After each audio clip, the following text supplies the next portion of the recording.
We'll talk to Norman Baker now. He's a former government minister and author of And What Do You Do? What the Royal Family Don't Want You to Know. Norman, great to talk to you. Should there be a criminal investigation into Andrew?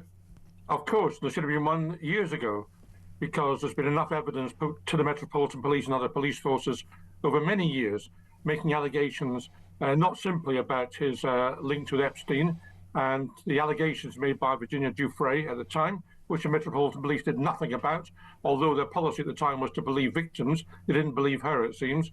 But also all the evidence now tumbling out, which supports what's in my book, about the way in which Andrew conducted himself as trade envoy, where clearly he was not batting for Britain, but batting for himself, and running up meetings with a whole range of really quite dodgy characters in the process.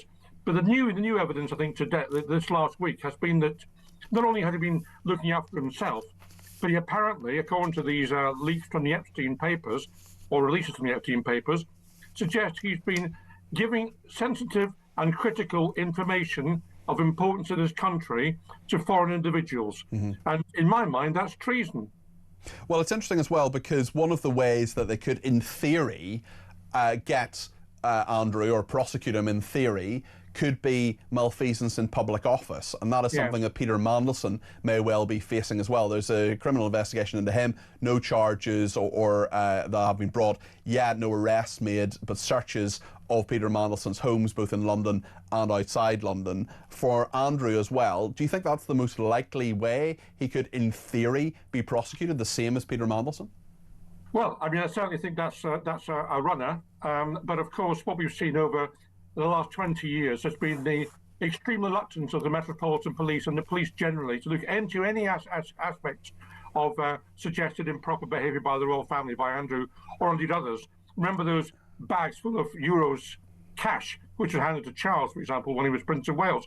They do nothing about anything, the police. Yeah, indeed, that exact, sorry to interrupt you, Norman, but that exact story about the bags of cash given to Charles was a story by Gabriel Pogrund, who was someone who Labour together have been looking into and putting horrible smears about, the journalist on the Sunday Times. It's interesting you say the Metropolitan Police have been reluctant. I just wonder if things are perhaps changing, because the Crown Prosecution Service, the country's top prosecutor, Stephen Parkinson, saying yesterday that the Duke of York is not above the law, saying no one is above the law. Do you think things might be changing slightly, given the absolute tsunami of revelations in regard to Andrew?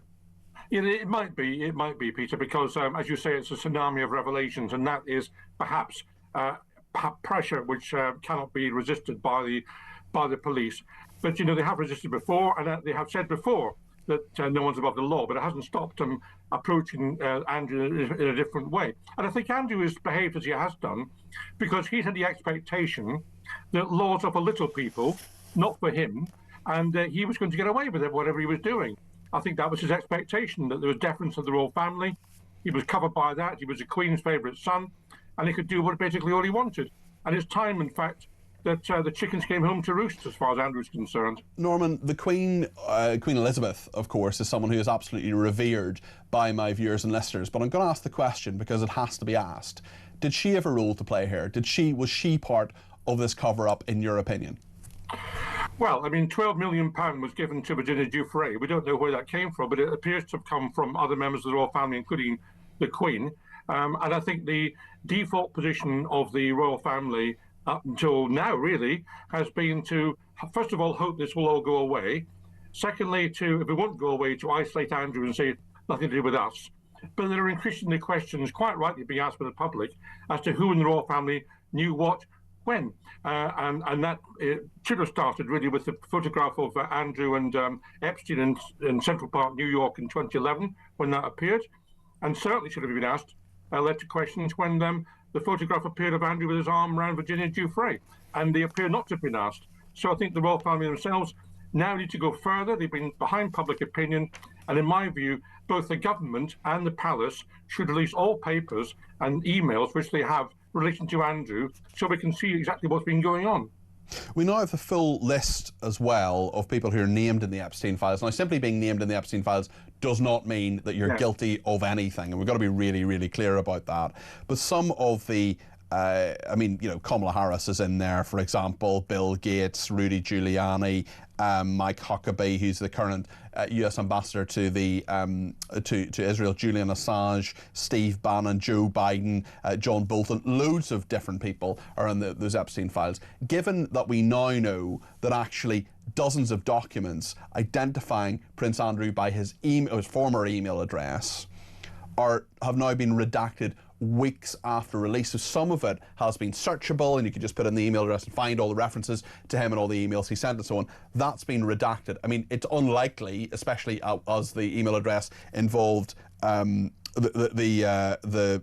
the start of it was TDOF, TDOY, sorry, the Duke of York. He's not the Duke of York anymore. I would imagine he's not using that email address anymore for plenty of reasons.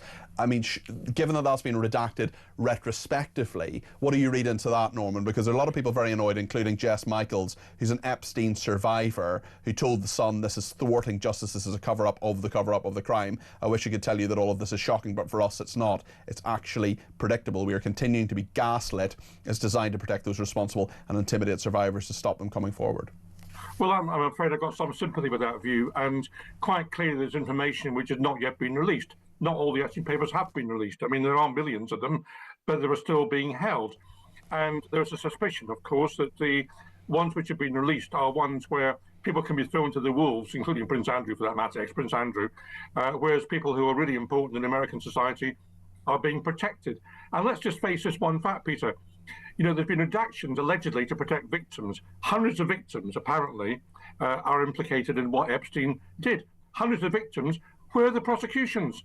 The only people who've gone to prison are Epstein and Ghislaine Maxwell. Yes, and Mandelson and the Duke of York are the only people who've faced really any major ramifications from this. How hopeful are you, Norman? How hopeful, having seen things from the inside, but you've been a politician, you're a Liberal Democrat MP, you've been a government minister in the coalition, you've seen how things work from the inside in this country. How hopeful are you that truth and justice will happen here and will happen in America? Just break those two bits down for me and tell me what you think. I'm more hopeful about this country than I am about America, because the parliamentary teams in different parties are now becoming involved. We've seen comments from Lib Dem and Tory MPs, for example, saying that we need to take this further. I think there is tremendous pressure on the Metropolitan Police now and the Director of Public Prosecutions, and that does count. In this country, public pressure does cause reactions from those in power. So I'm reasonably hopeful we'll see some action on this, either from the police or indeed from a parliamentary inquiry. We've already got a parliamentary inquiry now started, of course, into the Crown Estate, and looking at why these ridiculous peppercorn rents were available to Andrew and indeed Edward. So, you know, there's now become an appetite to look into these matters. I've long felt there's a huge problem with royal finances, hence my latest book, actually, which is called Royal Mint National Debt. And I've often thought there's a huge scandal there to be uncovered. And I think the public are now waking up to that. In terms of America, I'm not so hopeful at all, I'm afraid, because it will depend really on Republican Congress people and Republican senators, because quite clearly the administration itself, the Trump administration, will not want to release any more than they have to. They've been dragged kicking and screaming to where they are now, notwithstanding pre-election pledges. But there are a handful of Republican congressmen and women who do want to see the papers released. I think if it does come down to vote in Congress, we may get some progress. But beyond that, there's already been a vote in Congress demanding the papers all be released, and they haven't been released. Yeah. So there's a point at which you know, the administration can just say we're not doing it. Tell me about Royal Mint National Debt. Tell me more about that book. That came out in November. It's an analysis of the royals' finances. It poses the question why a monarchy, a family that was bankrupt in 1760, is now worth billions and billions of pounds, and identifies where that money has come from, which is a number of sources, from the public purse most notably, from fiddling expenses, actually, from keeping gifts which are given to Britain as personal gifts, and from the effective annexation of the Duchy of Cornwall and Duchy of Lancaster, which in my view, and the view of many people, are public lands, and the money from those duchies, which comes to £50 million a year profit, should be going to the Treasury to pay for public services, rather than to the pockets of Charles and William. Royal Mint National Debt. And who's that published by? Bite Back. Must have a look at that. Actually, strictly for Ofcom reasons, I should be very clear on to avoid a conflict of interest that Norman Baker and I are both published by Bite Back Publishing. My two books are The Secret Life of Special Advisors and indeed Political Animals. Norman Baker, thank you very much indeed. Norman is the author of And What Do You Do? What the Royal Family Don't Want You to Know, and indeed that book we just talked about a second ago, Royal Mint National Debt.